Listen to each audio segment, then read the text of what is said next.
Donc on va Bezrat Hashem parler un peu sur la souka. Donc vous savez tous pourquoi on fait la souka.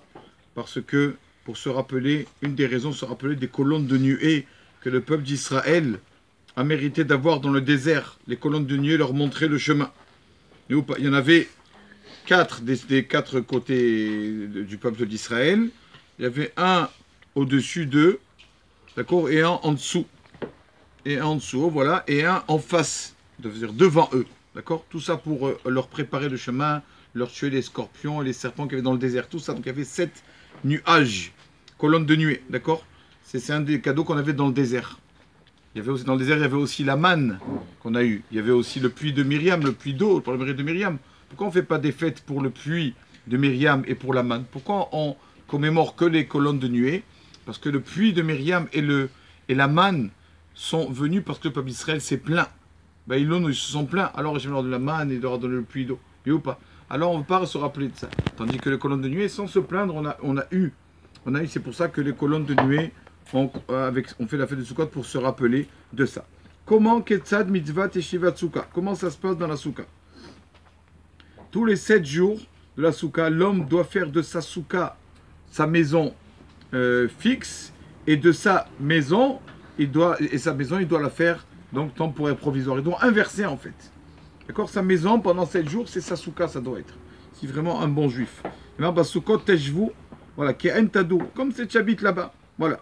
Donc tu mets les beaux habits là-bas, les beaux ustensiles. Comme tu es à la maison, tu as des beaux canapés, c'est tout propre. C'est pareil, la Sukkah. Bon, pas sortir les canapés, mais que ça soit beau. Des beaux verres, des beaux, etc. Une belle vaisselle. Mais attention, les casseroles qui sont sales, on n'amène pas. Souvent, quand la casserole est sale, la femme n'amène pas à table. La casserole, c'est pas beau. La casserole est sale, elle sert dans la cuisine. Pareil pour la Sukkah. D'accord? C'est pas des rérettes, c'est pas bien d'amener la casserole. Voilà.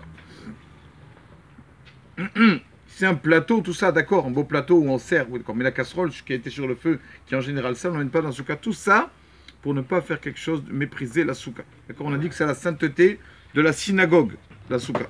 Oui ou pas? C'est pour ça qu'on ne change même pas la couche aux enfants là-bas dans la Sukkah. Et de même que la synagogue, on n'en fait pas un raccourci. Pas de rentrer d'un côté de la synagogue pour sortir de l'autre côté pour raccourcir son chemin. Pareil, la Sukkah, comme la synagogue, la sainteté de la Sukkah comme la synagogue, on n'en fait pas un raccourci dans la Sukkah. Ah, j'ai passé par la Sukkah, ça va plus vite. Non, tu ne fais pas de la Sukkah un raccourci. C'est pas long. Tout ça pour montrer la sainteté de la Sukkah. Alors, comment ça se passe pour la halachot de la Sukkah? Je sais que c'est pas compliqué, mais il y en a qui ne peuvent pas, les pauvres, faire la mitzvah parce qu'ils n'habitent pas un endroit où il est possible de faire la Sukkah. Mais bon, ceux qui veulent faire la mitzvah comme il faut, d'accord? Déjà, on doit manger au moins les 2 premiers soirs, d'accord? 54 grammes de pain, ça tout le monde le sait, pour faire la mitzvah dans la Sukkah, après le kiddush bien sûr, et les chefs Basouka et Shérianou, ça tout le monde le sait, d'accord? Ça c'est les 2 premiers soirs. Après, toute la semaine, comment ça se passe toute la semaine? Il y a plusieurs degrés. Manger du pain, d'accord? Plus que 60 grammes, on n'a pas le droit en dehors de la Sukkah. Ça c'est assourd, complètement. Moins que 60 grammes, celui qui veut, il peut. D'accord? Mais plus à partir de Kabetz, c'est-à-dire 60 grammes, on n'a pas le droit de manger en dehors de la Sukkah. Qu'est-ce qu'on a aussi? Pareil pour les mésonotes. D'accord? Pardon. Donc pour le pain, quelqu'un qui mange du pain dans la Sukkah toute la semaine, il fait la bracha les chefs Basouka. D'accord? Pour les mésonotes, d'accord, des gâteaux ou quoi, d'accord?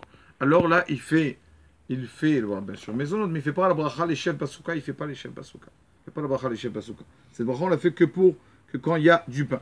C'est vrai qu'il y a des origines, comment on dit, des edotes, des communautés qui font la bracha quand leur mésonote c'est leur seouda. Par exemple, il y en a que quand ils prennent un couscous, ils font les chefs Basouka. Il y en a qui font comme ça, c'est des communautés. Alors on va dire, Yosef dit que la halakha, non, on fait les chefs Basouka que pour du pain. Et donc, ça c'est mésonote. Après, si les fruits, tout ça, la personne il peut manger ce qu'il veut. Et il peut manger en dehors de la Sukkah, d'accord? Ça n'est pas obligé de prendre la Sukkah. Et ceux qui veulent faire en plus la mitzvah, être mehadrim, ils font vraiment attention tellement que la Sukkah est chère à leurs yeux, alors même pas un verre d'eau, ils boivent en dehors de la Sukkah. Bien en dehors de tout dans la Sukkah. Comme ça, ils font c'est bien de faire comme ça, celui qui peut, bien sûr. D'accord?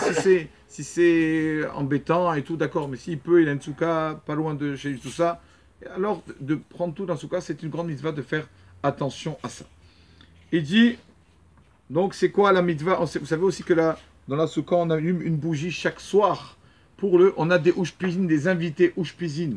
Chaque soir, on a un patriarche qui vient à la soukha. Premier soir, Abraham. Premier jour, Abraham. Deuxième, Yitzhak. Troisième, Yaakov. Quatrième, Moshe. Cinquième, Aaron. Sixième, Yosef. Septième, David. Nos patriarches qui viennent, Mamash. Donc, c'est pour ça qu'on allume, on a l'habitude d'allumer chaque soir une veilleuse pour les tzadikim, les oushpizim, les invités qui sont là. Donc, il dit combien c'est bien de faire attention déjà, déjà le premier jour de Sukkot, c'est le jour d'Abraham. Alors, au moins, le premier jour, on sait que les femmes, les pauvres, elles ne peuvent pas. Des fois, elles peuvent, des fois, elles sont fatiguées, des fois, elles veulent être tranquilles à la maison.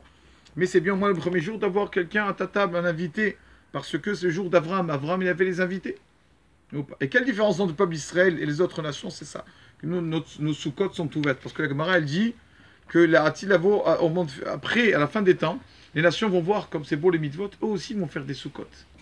Eux aussi. Mais eux, ils vont les faire. La Gemara, elle dit, Berosh Gago, sur le toit. Pourquoi sur le toit comme ça? Personne n'y vient pas monter sur le toit et tout, c'est compliqué. Elle dit, sinon, on veut vraiment différencier notre soukha de la soukha des autres, c'est qu'on doit faire une soukha qui est accessible aux autres, qui on peut vraiment rentrer. Donc, c'est une personne, il faut essayer d'avoir des invités, des oushpizin. C'est connu que Rabbi Yitzhak de Berditchev, magnifique, à sa table, à sa soukha, il y avait des gens, il y avait des soulards, il y avait des clochards à sa soukha et tout. Et on dit, qu'est-ce que vous faites, Rabbi? Vous rentrez tout cela comme ça? Toutes ces personnes, prenez des bêtes, des personnes qui sont bien habillées et tout ça. Il a dit, quand je vais arriver après 120 ans, je vais arriver au paradis, la yeshiva des tzadikim, on va me dire, et moi je vais vouloir rentrer dans la yeshiva, étudier la Torah avec les grands sages. Il dit, non, ne rentre pas toi. Qui tu sais pour rentrer? Je vais leur dire, écoutez, moi aussi dans ma soukha, je fais rentrer n'importe qui. Alors quand il m'a dit, je fais la soukha, mais n'importe les clochards, tout le monde, alors moi aussi faites-moi rentrer. Et comme ça, grâce à ça, je pourrais rentrer là-bas, étudier la Torah. Je finis avec l'histoire, une histoire très connue, mais bon, c'est bien de s'en rappeler, de nous en rappeler, l'histoire d'Abi Yechiel Michal de Zelchov, une histoire connue, avec ce rave qui n'avait pas beaucoup de moyens, et sa femme qui faisait que allez, tu as des bouts de filines, vends-les, tu fais une belle caisse, vends les de filines, on achète à manger et tout. Il ne vendait pas cette filine, il ne voulait pas vendre des filines, ces filines, je veux les garder, je les mets tous les jours. Et un jour, il arrive avec de Sukkot, il n'y a presque pas à manger, et il arrive avec un beau etrog, comme ça. Tu sais, celui-là, il m'a coûté cher. Il a dit, quoi? Mais comment avec quoi tu as acheté l'etrog? Tu as joué au loto ou quoi? Il m'a dit, non, j'ai vendu les téfilines. Quoi? Moi, je te demande, ça fait des mois de vendre les téfilines pour qu'on aille à manger, tu n'as pas vendu. Et maintenant, tu as vendu pour l'etrog. Elle a pris le etrog, comme il faut, elle a jeté par terre, elle a rendu le etrog pas soul. Elle n'avait pas caché le etrog. Alors, il a levé ses yeux vers Hachem, il a dit, Hachem, j'ai plus les tefilines. J'ai plus de etrog. Ça fait deux choses que j'ai pas. Je vais aussi m'énerver. Ah, ça fait trop. Je veux pas en plus que ça. Je m'énerve pas. Elle a cassé mon etrog, c'est brave, je m'énerve pas. Le Rav qui raconte ça, il dit que la troisième chose, que c'est pas énervé, c'est une mitzvah beaucoup plus grande que d'avoir vendu cette filine, etc. Parce qu'il a réussi à se retenir. Donc il dit voilà, quand tu fais les mitzvot, pas s'énerver, et ce que ça a de ne pas s'énerver devant contre les autres et tout. Et la même dernière chose, magnifique, il dit regarde comme Akadosh Baruch Hu, il a fait attention au kavod du prochain. C'est bien les mitzvot, vadaï, qu'il faut les etrog et tout, envers Hachem, les mitzvot c'est bien. Mais combien envers les autres, comme c'est important de ne pas s'énerver, il dit l'étape de la loi, celui qui regarde les 10 commandements, d'accord? C'est marqué que l'étape de la loi était égale, en mesure égale les deux. Comment c'est possible qu'elles étaient égales les deux?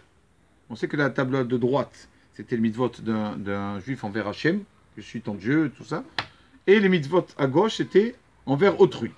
Comment elles étaient égales? Puisque vous voyez dans le texte de la Torah que les mitzvot, le texte des mitzvot envers Hachem, il est beaucoup plus grand, plus long le texte. Tandis que le mitzvot envers autrui, c'est beaucoup plus court, ou pas? Alors comment c'est possible qu'elles étaient égales? Comment c'est possible qu'elles étaient égales? Alors il répond quelque chose de magnifique, il dit, la table de gauche, de gauche qui était envers autrui, il a fait des grosses lettres. Les lettres étaient plus grosses. D'accord? Pardon. Ouais. Envers autrui, il y avait moins de texte, mais les lettres étaient plus grosses. Voilà, pardon. Envers Hachem, les lettres, il y a beaucoup de texte, donc les lettres étaient petites. Mais envers autrui, le texte était... Envers autrui, oui, c'était... c'était... Voilà, donc c'était plus grosse. Pour montrer que quoi? Que envers Hachem, dans l'état de la loi, il n'a pas fait la même mesure pour le volume des lettres dans la pierre. le volume envers autrui, c'était plus gros. Pourquoi? Pour te dire que fais attention aussi, et surtout à ça. Attention quand tu fais les mitzvot envers Hachem, fais attention au kavod d'autrui, au kavod de ton ami, ta femme, etc. C'est pour ça que les tables de la loi, elles étaient égales dans la mesure, c'est vrai, mais les lettres n'étaient pas égales. Les lettres de la table de gauche étaient plus grosses que les lettres de la table de droite. Parce que Hachem, il veut qu'on fasse attention à ses enfants. Baruch Adonai Leolam. Amen ve amen.